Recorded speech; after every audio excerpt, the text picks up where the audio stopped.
Hi guys, I just want to make a quick video. Mothers, where are you? This video is for you. Come and watch it and have this for your baby. Okay, it is for newborn. That is what I'm using right now for my baby.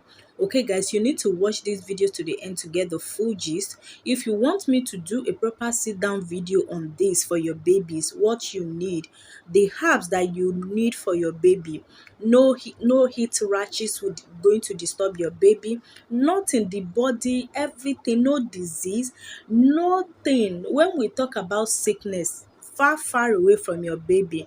If you want me to do a sit down video on that, let me know in the comment section. I love you and I will never take your love for granted.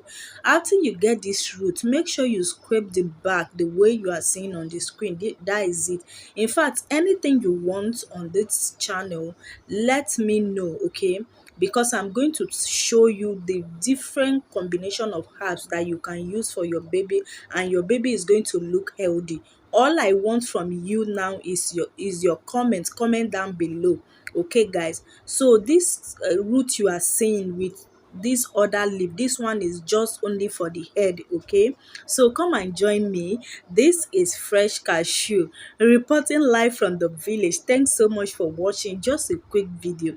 I just want to drop this one to tell you what is in my mind. Okay, you know I'm not that stingy. Come and drink cashew. This is fresh cashew from the tree direct. Okay, I love you guys and I will never take your love for granted. Thanks so much. See you in my next video. Bye bye.